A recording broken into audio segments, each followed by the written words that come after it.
السلام علیکم دوستو، آج آپ کو ہم اس ٹاپک پہ ڈسکس کرتے ہیں کہ جو اگر قتل کا مقدمہ ہے اور اس پہ ہم جو ہے راضی نامہ ہوتا ہے تو عام طور پر یہ سمجھا جاتا ہے، اور یہی جو ہے نا وہ ڈیفینیشن میں آتا ہے کہ مقتول کے ورثاء جو لیگل آئرس ہوں گے، مثلاً ایک آدمی فوت ہو جاتا ہے اور اس کے لیگل آئرس میں قانونی جو وارثان ہیں اس میں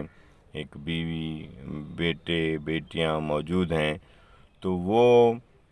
راضی نامہ کر سکتے ہیں، راضی نامے کا بیان دیں گے، اور جو بھی راضی نامہ ملزم کے ساتھ ہوگا ان کو اختیار ہوگا، وہ راضی نامہ کر سکتے ہیں۔ اچھا، اس میں ایک یعنی قانونی طور پہ بھی یہی ہے، پھر تھوڑا سا ایک جو ابہام آج میں اس بات کے ڈسکس کرنے جا رہا ہوں کہ جو ابہام آ جاتا ہے، مثال کے طور پہ یعنی اس کا ویسے تو یہی قانون ہے کہ راضی نامہ ایسے ہوگا جیسے کسی مقتول کی جائیداد کسی قانونی وارثان میں تقسیم ہوتی ہے،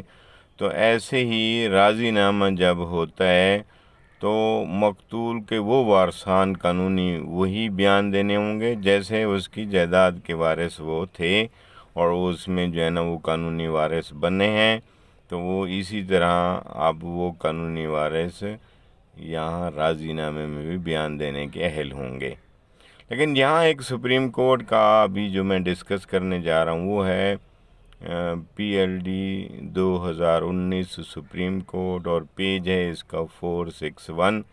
میں یہ عام طور پر یہ پورا کیس لا ڈسکرپشن میں بھی دے دیتا ہوں تاکہ دوستوں کو ایک تو ریفرنس بھی مل جائے کہ بات اتھینٹک ہے، ایسی بات نہیں ہے کہ جہاں مرضی جو بھی ایسے بات کر دے، نہیں، آپ لوگوں نے بھی آگے کورٹ میں اس کو پیش کرنا ہوتا ہے،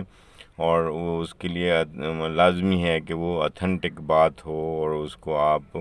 وہاں عدالت میں اس کو پروو بھی کر سکیں۔ تو بات کہنے کا مقصد یہ تھا کہ یہ تو ہو گیا ایک جرنل اصول کہ جو بھی قانونی وارثان ہوں گے وہ راضی نامے کے بیان دیں گے۔ یہاں ایک پوائنٹ جو سپریم کورٹ نے اس میں جو ذکر کیا ہے وہ یہ ہے کہ اگر اس قانونی وارثان میں یعنی کوئی وارث فوت ہو جاتا ہے، پہلے فوت ہوا تھا یا بعد میں فوت ہوا ہے،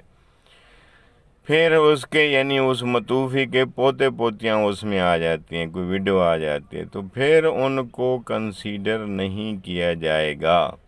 جبکہ اگر ہم جائیداد کی تقسیم کا معاملہ دیکھیں تو پھر تو پوتے پوتیوں کو بھی دیا جاتا ہے حصہ، جیسا کہ مسلم فیملی لا آرڈیننس سیکشن 4 میں جو ایمینڈمنٹ ہوئی تھی اس کے تحت کہ پوتے پوتیوں کو بھی وارث بنایا جائے گا، اور ان سب کو ویسا حصہ ملنا تھا جیسے ان کے باپ کو ملنا تھا، یعنی دادے کی جائیداد میں سے۔ اب یہاں جب قانونی وارثان کی بات آتی ہے کہ بھی قانونی وارثان جب کسی یعنی قتل کا مقدمہ ہے اور اس میں وہ راضی نامہ کا بیان دینا چاہ رہے ہیں، تو ان میں سے 4 تو جو براہ راست وارث ہیں وہ زندہ ہیں، ایک آدمی اگر فوت ہو گیا ہے اور اس کے پوتے پوتیاں بیوہ ہے، وہ بیان نہیں دینا چاہتے، تو پھر کیا ہوگا؟ تو پھر قانون سپریم کورٹ نے یہی کہا ہے کہ اب ان کا بیان نہ تو لیا جائے گا، نہ ہی ان کا وہ قانونی طور پہ وہ حیثیت ہے۔ اس وجہ سے کہ جو یعنی قانونی جو ہے وہ پوائنٹ یہ ہے کہ ڈائریکٹ جو لیگل آئرس ہیں وہ قانونی وارث بنتے ہیں، اور وہی جو ہے نا بیان دینے کے بھی اہل ہیں۔ یہ بات یہاں ڈسکس کی گئی ہے اسی کیس لا میں، سپریم کورٹ نے اس کو ڈکلیئر کیا ہے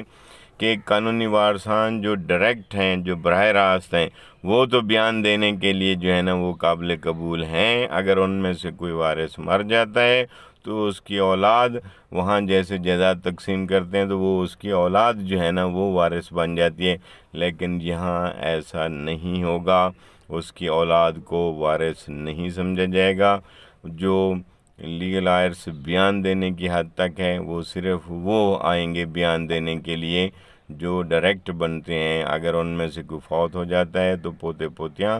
وہ وہاں پہ ان کا بیان نہیں لیا جائے گا، اور نہ بھی دینا چاہیں تو پھر بھی وہاں پہ راضی نامہ ان کا ہو جائے گا، اس لیے کہ وہ براہ راست وارث نہیں ہیں۔ یہ PLD 2019 سپریم کورٹ، پیج ہے 641۔ پھر بھی اگر پیج ڈفرینٹ تو میں ڈسکرپشن میں اس کو لکھ دوں گا۔ تھینک یو، امید ہے یہ نقطہ بھی آپ لوگوں کو سمجھ آ گیا ہوگا۔ تھینک یو، اللہ حافظ۔